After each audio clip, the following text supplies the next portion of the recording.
चलिए बच्चों, ज्यादा समय अपने पास है नहीं। 12th क्लास केमिस्ट्री का एक दूसरा लेसन है विलियन। इसके इंपॉर्टेंट क्वेश्चन मैं लेकर के आया हूं। राजस्थान बोर्ड के अंदर जो पेपर का पैटर्न है, ब्लूप्रिंट कह रहा है कि विलियन लेसन से दो क्वेश्चन आएंगे। वो कैसे आएंगे? लघुत्तरात्मक प्रश्न आएंगे। और लघुत्तरात्मक प्रश्न एक कितने का होता है? 1.5 नंबर का होता है। तो टोटल जो है वो 3 नंबर का जो है ये चैप्टर है। ठीक है, तो इसका मतलब है कि इसके अंदर छोटे छोटे क्वेश्चन बनने की कम संभावना है। हमें बड़े क्वेश्चंस पर टारगेट करना पड़ेगा, एक मीडियम लेवल के क्वेश्चंस पर टारगेट करना पड़ेगा। तो इसलिए जो है मैंने ये कुछ 14 क्वेश्चन और नीचे न्यूमेरिकल के लिए जगह नहीं बची, तो मैंने न्यूमेरिकल नंबर डाल दिया है कि कौन सा न्यूमेरिकल आपको सॉल्व करना है। देखिए, पहला क्वेश्चन जो है कि मोल अंश को परिभाषित करते हुए सिद्ध कीजिए कि विलयन की कुल मोल अंश 1 होता है या इकाई होती है।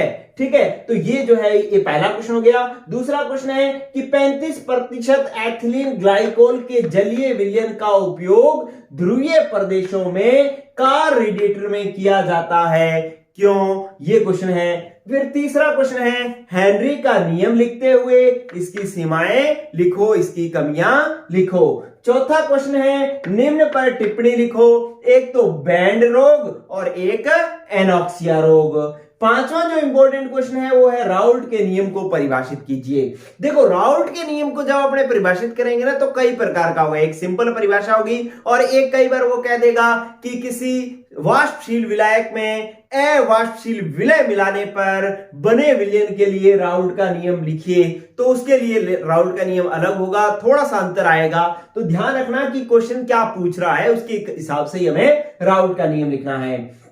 फिर छठा क्वेश्चन है कि ठोस की द्रव में विलयता पर ताप का प्रभाव समझाइए। देखो, ये जो है ऊष्माक्षेपी और ऊष्माशोषी दो प्रकार के प्रक्रम होते हैं, तो वो आपको समझाना है। फिर सातवां क्वेश्चन है कि एथेनॉल का जल में विलयन राउल्ट के नियम से धनात्मक विचलन प्रदर्शित करता है। ठीक है, क्यों? ये आपको सिद्ध करना है। इसी तरीके से क्लोरोफॉर्म का एसीटोन में विलयन राउल्ट के नियम से ऋणात्मक विचलन प्रदर्शित करता है, क्यों? ये भी एक इंपॉर्टेंट क्वेश्चन है। ये जो वो क्वेश्चन मैं आपसे बात कर रहा हूं जो हमेशा इंपॉर्टेंट रहे हैं। ठीक है, चाहे कोई सा भी बोर्ड हो। इसी तरीके से स्थिर क्वाथी मिश्रण को परिभाषित कीजिए और इसके प्रकार भी बताइए। ये बहुत इंपॉर्टेंट क्वेश्चन है, ध्यान रखना। ठीक है, चलिए इसके बाद जो अपने पास 11वां क्वेश्चन है एबिलोस्कोपिक स्थिरांक व क्रायोस्कोपिक स्थिरांक की परिभाषा लिखनी है आपको। क्वथनांक उन्नयन, इसको ना मोलर उन्नयन स्थिरांक भी कहते हैं और इसको मोलर अवनमन स्थिरांक भी कहते हैं। अणु संख्या गुणधर्म के अंदर आता है ये। फिर 12वां क्वेश्चन प्रतिलोम परासरण को परिभाषित करते हुए इसके एक अनुप्रयोग लिखो। ठीक है, ये बहुत इंपॉर्टेंट रहा है, कई बार पूछा गया है। और 13वां क्वेश्चन मैं कह रहा हूं ये भी बहुत बार पूछा गया है। कहता है क्या होता है जब आरबीसी मतलब लाल रक्त कणिका को 0.5% NaCl के विलयन में रखा जाता है, 0.9% NaCl के विलयन में रखा जाता है, 1% NaCl के विलयन में रखा जाता है।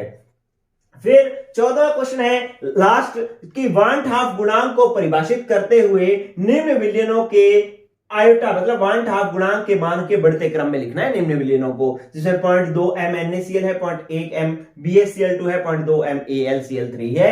ठीक है, इसी के साथ कुछ न्यूमेरिकल हैं जो उदाहरण नंबर 2.2 न्यूमेरिकल इंपॉर्टेंट है, पूछा गया है काफी बार। पाठ्य नीति प्रश्न 2.6 और 2.8, ये 2.6 गौर कर लेना, बहुत इंपॉर्टेंट न्यूमेरिकल है, आएगा।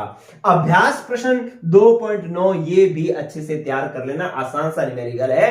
ठीक है, तो ये रहे आपके विलियन लेसन के इंपॉर्टेंट क्वेश्चन। अगले लेसन के अगर आप जैसे इलेक्ट्रोकेमिस्ट्री के इंपॉर्टेंट क्वेश्चन चाहते हो या बाकी लेसन के इंपॉर्टेंट क्वेश्चन चाहते हो तो भाई इस वीडियो को बहुत बार शेयर करेंगे तो ही मैं आगे की चैप्टर के वीडियोस बनाऊंगा। इस वीडियो पर मेरे कम से कम 500 व्यू भी आ जाएंगे ना तो भी मैं अगले चैप्टर की वीडियो बना दूंगा, अदरवाइज नहीं बनाऊंगा। ठीक है, आज के लिए इतना ही। Good luck, good bye.